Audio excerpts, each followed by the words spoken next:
আসসালামু আলাইকুম। এখন আপনারা দেখবেন সংবাদ শিরোনাম। ইরান জুড়ে চলছে যুক্তরাষ্ট্র ইসরায়েলের তাণ্ডব। অভিযানের সমর্থন দিল মার্কিন সিনেট। ইসরায়েলি দূতাবাসে পাল্টা হামলার হুঁশিয়ারি তেহরানের। প্রাচ্যে আটকা পড়া বিমানের ২৮ ক্রু সহ ১৮৯ বাংলাদেশিকে নিয়ে দেশে এলো ইউএস বাংলার বিশেষ ফ্লাইট। শঙ্কা কাটল পরিবার স্বজনদের। সবসময় ওখানে মিসাইলের আর কি অ্যাটাক হচ্ছে, সবাই আতঙ্কিত আছে। যখন ওখানে গন্ডগোল হচ্ছে, বোমা হচ্ছে, তখন খুব টেনশন হচ্ছিল। ১৬ তারিখে ফ্লাইট ছিল, এখন তারা ওইখানে যুদ্ধের ভয়াবহতার কারণে অ্যাডভান্স টিকিট কেটে কত ফ্লাইটে, বাংলাদেশ ফ্লাইটে ওরা আসলো। দ্রুতই যুক্তরাষ্ট্রের বেশ কিছু অস্ত্রের মজুদ ফুরিয়ে যাবে ধারণা সমর বিশ্লেষকদের। মধ্যপ্রাচ্যের দেশগুলো থেকে পাল্টা আঘাতের শঙ্কা নিয়ে আন্তর্জাতিক অঙ্গনে আলোচনা। মধ্যপ্রাচ্য সংকটে বৈশ্বিক বাণিজ্যে অস্থিরতা, উদ্বেগ বাড়ছে বাংলাদেশেও।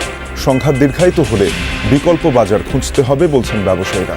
মধ্যপ্রাচ্যের গুরুত্ব কিন্তু আরেকটা দিক থেকে আমাদের ভোলা যাবে না রপ্তানি বাণিজ্যের ক্ষেত্রে, সেটি হচ্ছে এই রুট, আমাদের এক্সপোর্ট যে রুটটা, সেটা অনেক সময় কিন্তু মধ্যপ্রাচ্যকে ছুঁয়ে।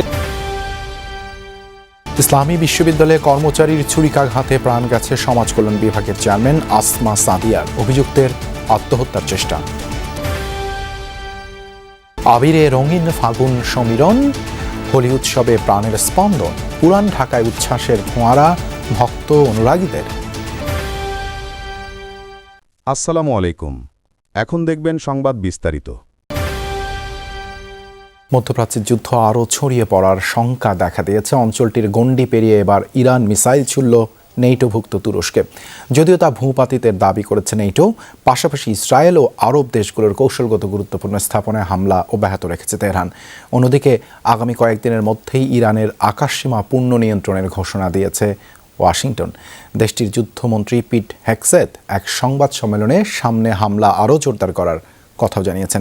এদিকে পাল্টাপাল্টি হামলা চলছে ইসরায়েল হিজবুল্লাহর মধ্যেও। ইরানের ছোড়া মিসাইলের ধ্বংসাবশেষ এটি তুরস্কের আকাশসীমায় প্রবেশের সাথে সাথেই ভূপাতিত করে ন্যাটোর ক্ষেপণাস্ত্র প্রতিরক্ষা ব্যবস্থা। এতদিন মধ্যপ্রাচ্যের মার্কিন ঘাঁটিগুলোকে টার্গেট করা হলেও মঙ্গলবার থেকে রণকৌশলে ব্যাপক পরিবর্তন এনেছে তেহরান। প্রথমবার ন্যাটোভুক্ত তুরস্কে হামলা তার সবচেয়ে বড় প্রমাণ।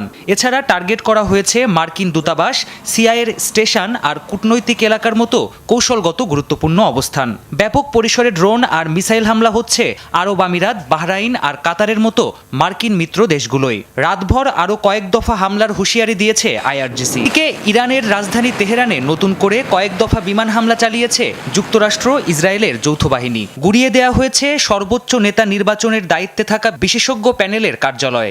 এছাড়াও কোম, ইস্পাহান সহ বিভিন্ন শহরে অবিরাম হামলা চলছে। আগামী কয়েকদিনের মধ্যেই ইরানের আকাশসীমা সম্পূর্ণ নিয়ন্ত্রণে নেওয়া সম্ভব হবে বলে জানিয়েছেন মার্কিন যুদ্ধমন্ত্রী। মোতায়েন করা হবে অতিরিক্ত সেনা। We are only 4 days into this. যুদ্ধের মাত্র 4 দিন পেরিয়েছে। এরই মধ্যে পরিস্থিতি বদলাতে শুরু করেছে। আরো বেশি সেনা পাঠানো হচ্ছে। তবে তাড়াহুড়ো করছি না আমরা। কয়েকদিনের মধ্যে আমরা ইরানের আকাশসীমার পূর্ণ নিয়ন্ত্রণ নেব। প্রেসিডেন্ট ট্রাম্প বলেছেন, জয়ী হতে যতদিন সময় লাগে আমরা ততদিন সময় নেব। And as President Trump has said, we will take all the time we need. শুধু ইরানেই নয়, রীতিমতো যুদ্ধাবস্থা বিরাজ করছে লেবাননে। দেশটির দক্ষিণাঞ্চলে স্থল অভিযান চালাচ্ছে ইসরায়েলি বাহিনী। ব্যাপক বিমান হামলার মুখে রাজধানী বৈরুত। হিজবুল্লাহ ইসরায়েলের সামরিক ঘাঁটি সহ বিভিন্ন স্থাপনায় পাল্টা হামলা চালাচ্ছে। সব জল্পনা কল্পনার অবসান ঘটিয়ে ইরানের সর্বোচ্চ ধর্মীয় নেতা হলেন খামেনি পুত্র সৈয়দ মুজতবা খামেনি। অথচ মৃত্যুর আগে সম্ভাব্য উত্তরসূরিদের তালিকায় মুজতবার নামই রাখেননি Ayatollah Ali Khamenei. Iran international বলছে, মূলত রেভলিউশনারি গার্ডের চাপই মুজতবাকে সর্বোচ্চ নেতা নির্বাচিত করেছে দেশটির assembly of expert. Syed Mujtaba Hosseini Khamenei প্রয়াত সর্বোচ্চ ধর্মীয় নেতা আয়াতুল্লাহ খামেনির দ্বিতীয় ছেলে। অবশ্য সন্তান হলেও তাকে সম্ভাব্য উত্তরসূরিদের তালিকায় রাখেননি আয়াতুল্লাহ আলী খামেনি। কারণটা স্পষ্ট। নেতা নির্বাচনে উত্তরাধিকার প্রথা ইরানের রাজতন্ত্র বিরোধী গঠনতন্ত্রের সাথে সাংঘর্ষিক। কিন্তু সর্বোচ্চ নেতা নিহতের পর দেখা গেল এতদিন মুজতবা খামেনিকে দেখা হতো পর্দার আড়ালের এক চরিত্র হিসেবে, যিনি প্রকাশ্যে আসতেন কম, অথচ ছিল অন্তরালের ভূমিকা। অনেকেরই ধারণা জনসাধারণের সাথে তার তেমন কোনো যোগাযোগ নেই। কিন্তু সর্বোচ্চ ক্ষমতাধর ব্যক্তির সন্তান হওয়ায় বিচরণ সবসময় ছিল ক্ষমতার চাপ। মুসলিম দেশ হিসেবে বাংলাদেশ সরাসরি ইসরায়েল যুক্তরাষ্ট্রের যৌথ অভিযানের সমালোচনা করবে, এমনটাই প্রত্যাশা ইরানের। সকালে এক সংবাদ সম্মেলনে এমনটা জানিয়েছেন ইরানি রাষ্ট্রদূত জালাল রহিমি জাহানাবাদী। বলেন, যতক্ষণ পর্যন্ত যুক্তরাষ্ট্র শান্তির পথে আসবে না ততক্ষণ সর্বশক্তি দিয়ে যুদ্ধে লড়বে ইরান। তবে যুক্তরাষ্ট্র আলোচনায় বসলে তেহরানও রাজি। আশ্বাস দেন, নিজ নাগরিকদের মতোই প্রবাসী বাংলাদেশি ও শিক্ষার্থীদের নিরাপত্তা দেয়া হচ্ছে। ইরানেই প্রাণ হারিয়েছে সহস্রাধিক, প্রতিবেশী লেবাননেও দেদারসে মরছে মানুষ। দুপুরে বাংলাদেশে নিযুক্ত ইরানের রাষ্ট্রদূত জালাল রহিমি জাহানাবাদী একটি সংবাদ সম্মেলন করেন। এ সময় ইরানের প্রতি সহমর্মিতার পাশাপাশি সর্বোচ্চ ধর্মীয় নেতা আয়াতুল্লাহ খামেনির মৃত্যুতে শোক ও সমবেদনা প্রকাশ করায় বাংলাদেশ সরকারকে জানান কৃতজ্ঞতা। পবিত্র রমজানে সবচেয়ে নিকৃষ্ট শত্রুর হামলায় শাহাদাত বরণ করেছেন সর্বোচ্চ ধর্মীয় নেতা আয়াতুল্লাহ খামেনি। এটা ইরানের জন্য গৌরবের। বাংলাদেশের জনগণ পাশে থাকায় ইরানিরা আনন্দিত। শোক ও সমবেদনা প্রকাশ করায় আমরা কৃতজ্ঞ। তাছাড়া প্রবাসী বাংলাদেশি ও শিক্ষার্থীরা নিরাপদে আছেন। কোনো কিছুর প্রয়োজনে দূতাবাস তাদের সহযোগিতায় প্রস্তুত। বর্তমানে আত্মরক্ষায় পাল্টা হামলা করছে ইরান, যা জাতিসংঘের নীতিমালা অনুসারে আইনসঙ্গত। তবে যুক্তরাষ্ট্র ও ইসরায়েল লঙ্ঘন করেছে আন্তর্জাতিক সব নিয়মকানুন। ইতিহাস বলে যুক্তরাষ্ট্র এরই মধ্যে 2 বার পরমাণু বোমা ব্যবহার করেছে। তৃতীয়বার ব্যবহার করলেও ইরান ভয় পায় না। আমরা শাহাদাত বরণ করতে প্রস্তুত, কিন্তু শেষ রক্তবিন্দু পর্যন্ত লড়বে ইরান।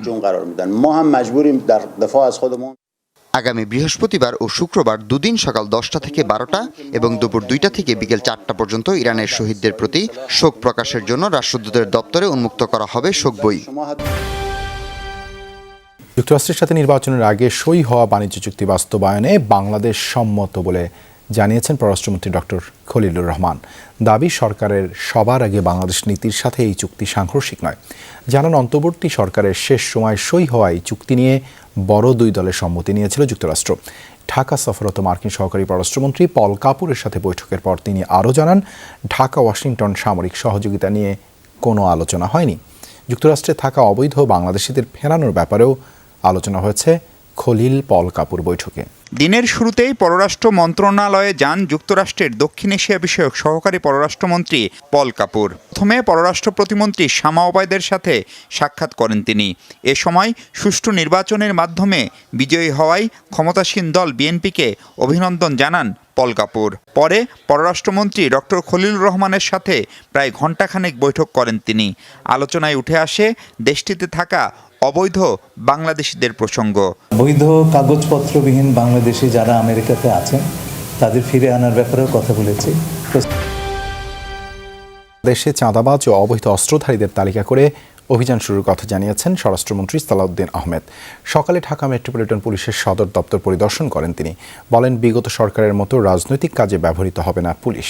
নাগরিকদের নিরাপত্তা আর সেবা বৃদ্ধিতে দেন সংশ্লিষ্টদের তাগিদ। দমনে ক্ষমতার সর্বোচ্চ অপব্যবহার ছিল পুলিশের। কোনো ঊর্ধ্বতন কর্মকর্তার ঔদ্ধত্য ছাড়াই সব সীমা, যেগুলোর বড় শিকার বর্তমান ক্ষমতাসীন দল বিএনপি।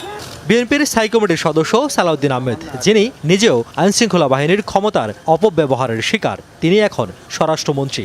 সকালে প্রথমবারের মতো যান জিএমপি সদর দপ্তর পরিদর্শনে। প্রথা অনুযায়ী দেয়া হয় গার্ড অব অনার। এরপর ঘণ্টা দেড়েক সভা করেন আইজিপি, ভারপ্রাপ্ত কমিশনার সহ পুলিশের ঊর্ধ্বতন কর্মকর্তাদের সঙ্গে।